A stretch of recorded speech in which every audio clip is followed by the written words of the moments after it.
Classroom management. End all excuses with this simple tip. How do you end all excuses? It's very simple. Don't accept any of them. Let me explain. There is method to my madness. In my early years of teaching, when a student forgot to bring in their planner, permission form, or didn't do their homework, I listened to their excuses. Some of their excuses were accompanied by a parent note, and some excuses were more elaborate than others. Over the years, I realized that I was training my students to become great excuse makers. They weren't learning how to take responsibility for their actions.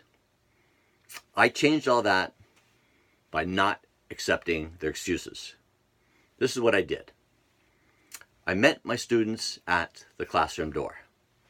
If a student didn't have his or her planner, I simply and calmly asked them, how do you plan to make sure it's here tomorrow? This question catches students off guard.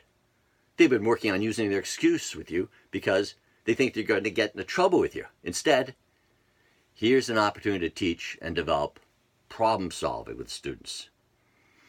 If I see a pattern in the number of students not having their planners complete, we discuss as a class some solutions to the problem.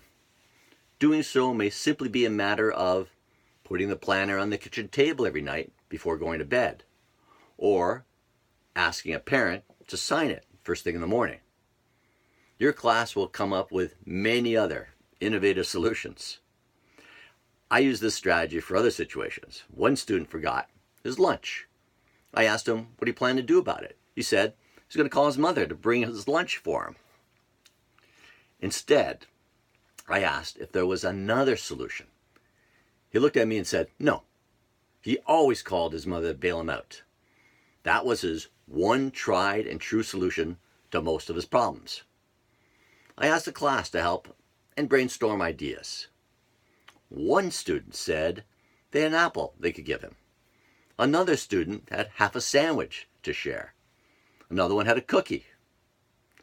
The exercise helped to make the student more responsible for his actions.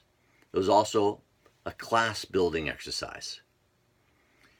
The student felt safe and secure asking help from fellow students, and the class felt great for helping out a student in need. It's just a little step in showing students how to be responsible and caring future citizens. An extension of this strategy can be used to encourage reluctant students to participate in class. You want students to experience success and then build on those successes.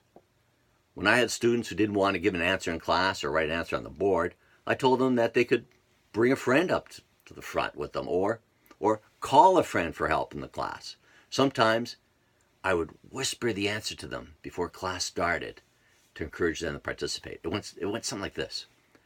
Rob, when I ask you a question in this class in the morning, the answer is 186, okay?